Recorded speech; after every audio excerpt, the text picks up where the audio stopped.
Pijat itu sebetulnya nagih dalam tanda kutip. Karena itu salah satu bentuk relaksasi kah atau bagaimana kah? Proses memijat, baik yang dilakukan oleh fisioterapis maupun tukang pijat maupun orang yang sebenarnya nggak bisa apa-apapun, itu menimbulkan tubuh kita mengeluarkan hormon serotonin. Hormon serotonin itu Hormon adalah serotonin itu adalah hormon yang sering disebut happy hormon, kebahagiaan. Jadi kalau ada serotonin kita tuh rasanya seneng, rileks, enak gitu. Nah hormon ini sebenarnya keluarnya itu nggak cuma pijet doang, bahkan kita berpelukan, misalnya ibu peluk anaknya, atau suami peluk istri atau istri peluk suami gitu ya.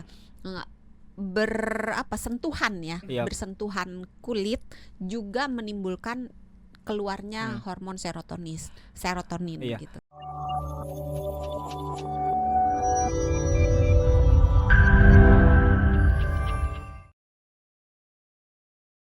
Nah kita lagi ngomongin soal pijet tapi jangan yang plus ya. Pijet yang biasa aja dong ya kan. Pijat, memijat. Sama refleksi juga. Tadi menarik statement Dokter Santi, refleksi itu memang sakit, tapi nggak harusnya cuma refleksi, pijat dan refleksi. Oh ya, pijat dan refleksi harusnya sih sakit tapi tidak sampai menyakitkan. Kayak gimana sih Dok, itu sakit tapi tidak sampai menyakitkan? Sakit kan udah berarti. Itu sama kalau kayak kita putus cinta tapi yang mutusin kita itu udah jelek, rese, kismin gitu kan. Terus orang tuanya ada gitu. Jadi itu sakit sih, tapi nggak menyakitkan. Gini mungkin maaf ya, yang punya pengalaman kayak gitu, maaf. Enggak, mungkin analoginya putus ya. Gak bisa, kalau putus mah udah pasti menyakitkan. Ya. Tapi kan sekarang gimana? Doksan ngasih analoginya putus sakit lagi. Yang menyakitkan itu kalau misalnya kita diputusin, tapi yang mutusinnya itu cakep, tajir, baik gitu. Terus putusnya tuh cuman gara-gara salah paham yang sepele doang. Nah itu baru menyakitkan, bener gak? Enggak. Putus cinta menyakitkan. Pokoknya udah gini deh. Jangan pakai bercinta-cinta. Ntar Mas Sony maunya dicariin pacar lagi. Sakit tapi tidak menyakitkan. Kalau menyakitkan tuh kayak habis itu kita nggak bisa jalan, habis itu kita benar-benar tuh sakit yang luar biasa. Ini Dok, saya tuh pernah ya beberapa kali habis pijat, bukannya enak, malah habis itu kayak memar. Bukan memar, kayak bonyok gitu ototnya. Iya, kayak bonyok gitu, susah dipakai jalan. Itu yang seharusnya dikomunikasikan dengan pemijatnya. Jadi itu artinya ketika kita ngerasa ya itu sakit yang menyakitkan ya itu. Artinya pijatannya salah gitu. Ya, mungkin nggak salah tapi kurang tepat. Tenaga yang digunakan itu terlalu kuat gitu, atau Mas Soninya yang terlalu perasa. Jadi pijat atau refleksi itu seharusnya ketika sudah selesai badannya udah enak tanpa harus merasakan sakit-sakit lagi gitu ya. Iya, harusnya begitu. At least lebih mending lah ya daripada sebelum dipijat atau sebelum sakit ada kayak kalau kita habis olahraga gitu, kan kita ada pegel-pegelnya dikit ya. Kan nggak yang pegel sakit banget gitu. Nah dipijat juga kayak gitu. Jadi ada rasa sedikit tapi tidak terlalu mengganggu. Nah dengan berjalan hari rasa itu harus semakin hari semakin berkurang. Dalam kondisi apa Dok kita itu boleh untuk melakukan pijat atau refleksi? Yang penting punya duit buat bayar. Enggak ya? Ya bener sih. Enggak juga. Kalau yang mijit pacarnya atau suaminya atau istrinya kan gratis ya. Abis pulang sini dipijit dulu sayang, dikasih teh manis gitu hangat. Tapi itu cuma di bayangan saya aja tuh. Gitu kan. Nanti carilah istri yang sakinahnya. Ya yang bisa mijit juga tapi ya. Dicari calon istri yang pandai memijat. Dalam kondisi apa? Berarti pertama dalam kondisi sudah punya pasangan. Ya kan, bener kan. Kedua kondisinya apa lagi? Sebenarnya gini, kalau dipijat itu selama tidak dalam keadaan yang emergensi, selama tidak ada luka terbuka, tidak ada kemungkinan patah, tidak ada infeksi kulit di mana kalau diucek-ucek kulitnya terus jadi malah nular kemana-mana gitu, malah yang mijat juga ketularan gitu ya.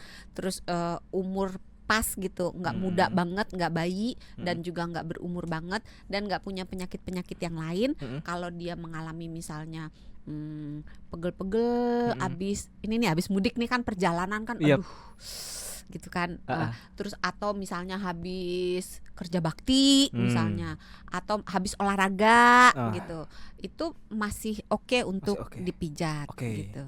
Atau kadang-kadang ada juga loh orang yang sebenarnya sih nggak kenapa-napa, pengen aja Iya, pijet kayak gitu. saya tuh kalau dijadwalin ya dok, habis gajian tuh pasti sebulan sekali lah berarti. Padahal sebenarnya nggak ada Nggak keluhan kenapa-napa. apa-apa gitu, Iya, nggak segar-segar apa-apa aja, karena nggak apa-apa. pijat itu sebetulnya nagih dalam tanda kutip. Karena itu salah satu bentuk relaksasi kah atau bagaimana kah? Proses memijat baik yang dilakukan oleh fisioterapis maupun tukang pijat maupun orang yang sebenarnya nggak bisa apa-apapun, itu menimbulkan tubuh kita mengeluarkan hormon serotonin.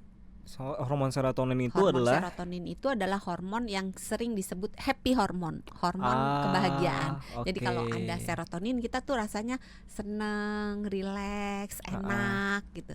Nah, hormon ini sebenarnya keluarnya itu nggak cuma pijet doang, bahkan kita berpelukan, misalnya ibu peluk anaknya, atau suami peluk istri atau istri peluk suami gitu ya.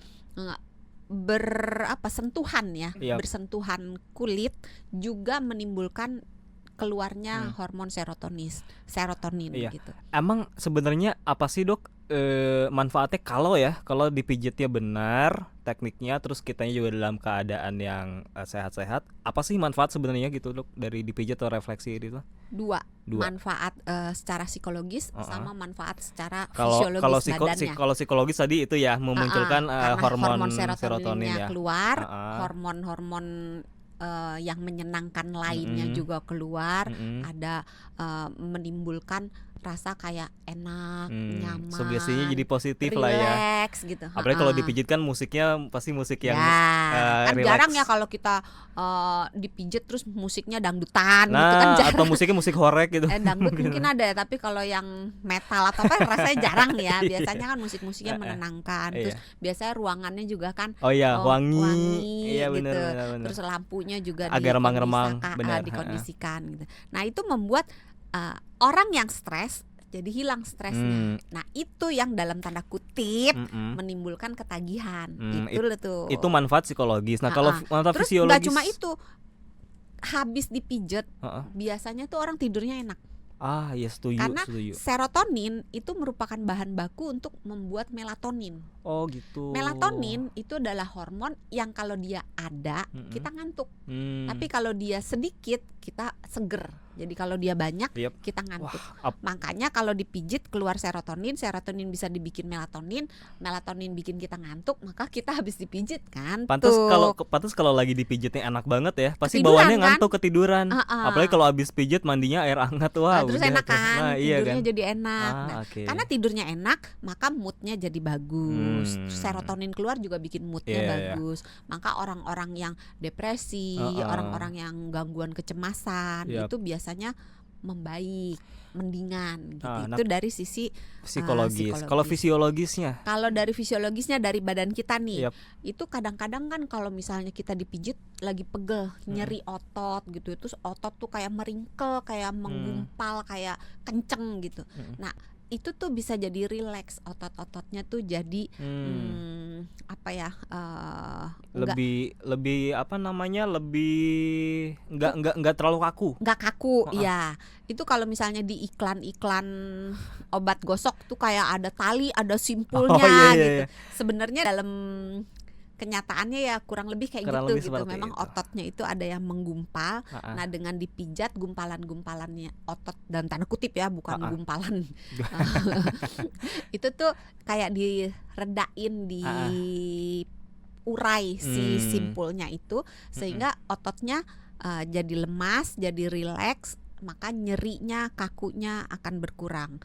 Terus karena dipijat-pijat begitu, itu kan menimbulkan hangat, panas, terus bergerak gitu, sehingga aliran darah, aliran cairan limfo yang mengarah ke sana dan yang keluar dari sana itu tuh lebih bagus. Nah, karena sirkulasi darah dan sirkulasi cairan limfo itu berjalan dengan baik, maka peredaran darah juga baik. Kalau peredaran darah baik, ujung-ujungnya kan semua yang positif-positif ngikut gitu.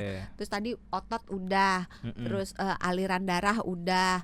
Terus dia juga karena membuat otot-otot itu nyerinya, kencengnya, kakunya itu jadi lemes, maka untuk orang-orang yang olahragawan gitu atau nggak olahragawan deh, kadang-kadang nggak pernah olahraga terus diajak lari yuk di Gelora gitu kan, hayu gitu. Orang nggak pernah lari disuruh lari sejam, langsung deh itu bokongnya, pahanya, betisnya langsung kenceng banget kan. Nah itu juga dengan dipijat itu masa pemulihannya akan lebih cepat. Oh gitu, lebih cepat. Dan beberapa kasus kalau misalnya dia kesleo gitu ya, kalau cara memijatnya itu benar, itu bisa mengembalikan posisi yang salah dari otot atau sendi tersebut gitu. Kalau yang habis olahraga itu sebaiknya kasih jeda dulu berapa lama dok? 24 jam kah baru dipijat? Atau seberapa lama habis olahraga? Tergantung sih, kalau dia nggak sakit-sakit banget, nggak ada cedera apa-apa, boleh langsung. Tapi kalau dia ada cedera, biasanya kita sarankan untuk lakukan RICE dulu. RICE, masih ingat nggak? RICE itu adalah R-nya rest. Istirahat. Jadi diistirahatkan dulu. I-nya adalah ice. Dikasih kompres dingin. Oh, masih ingat gak? Masih. C-nya di kompres, dibebat. Dibebat pakai elastik perban.